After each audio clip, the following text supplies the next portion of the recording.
Next project.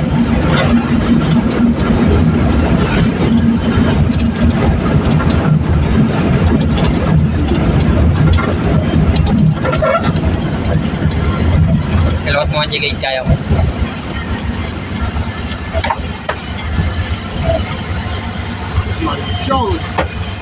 Tayo ngayon sa ating next project.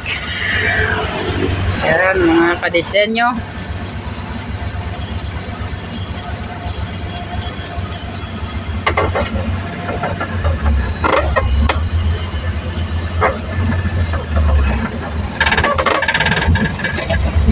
May seran. Talagta.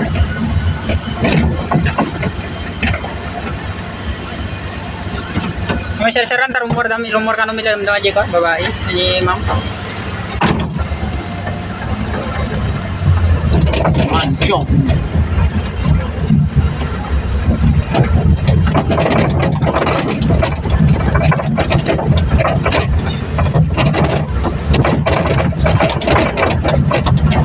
Ato, isimento yung tayo pa ito no, kalaan kami di presyo. Kalsadahin tayo ato eh. Galajay. So, kalaan kami di presyo di ma'am.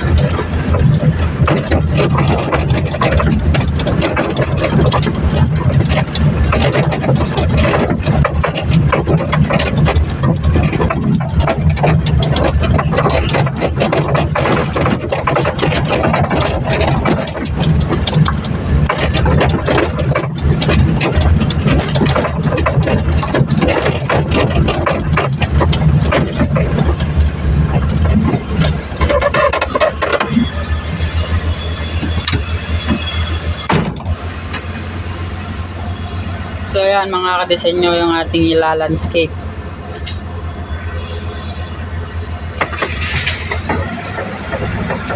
Pala may isa. Okay. Sagad mo lang. Pala may isa. Alin sa ranta, rumor damit lang naman.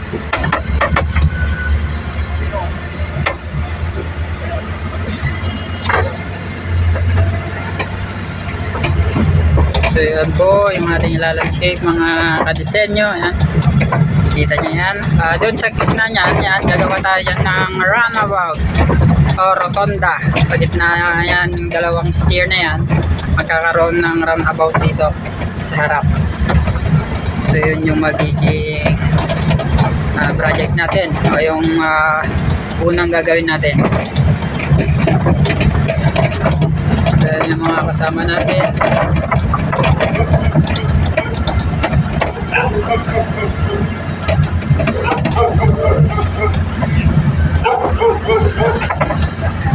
Ating barkada, no?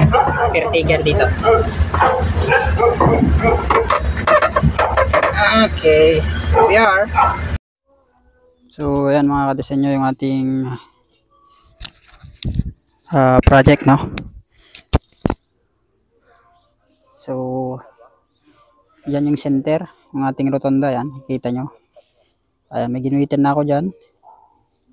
So yan yung kabuuan. Ayan, mading istorbo, tanggalin natin ang bag. Let's go! Puh. Anay, nukunta ka. Tayong J-Metro man kayo. Okay, guyo matatali. Tay, guyo. Iapan mo ti 4 meters. Okay pa, i-adjust mo.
Yung ating mga kasama, no? Yan, siluan sila naghuhukay para sa rotonda.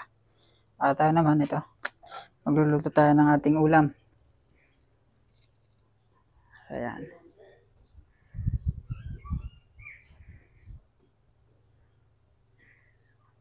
So, ayan mga kadesenyo. Ang ating kasalukuyang project day 2. At ayan, ginagawa na yung ating, nakapaglina tayo pala sa kanyang rotonda sa gitna, no? So, pero hindi pa tapos, kulang pa rin isang lane. Tapos yung ginagawa nila doon ay yung sa entrance para sa ating rotonda. Habang tayo nagluluto, kailangan nandun. Masyadong mainit ang panahon, no? So may mga payong naman tayo dyan. Init. Rest. Lilim. Punta tayo dun. Check natin yung ginagawa nila. So mga katisan nyo, yung ating kalukuyang ginagawa na.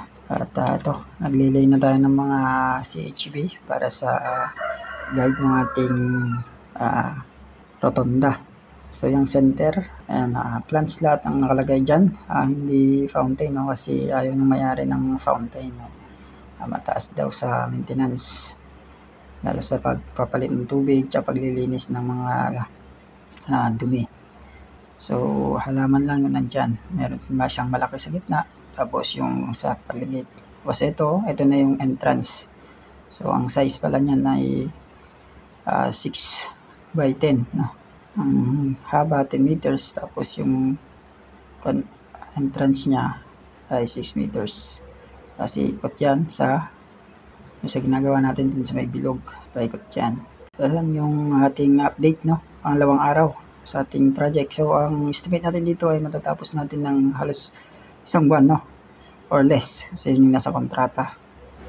So hanggang dito muna yung ating video mga kadisenyo. Abang-abang na lang kayo sa ating update sa ating ginagawang project. Maraming salamat.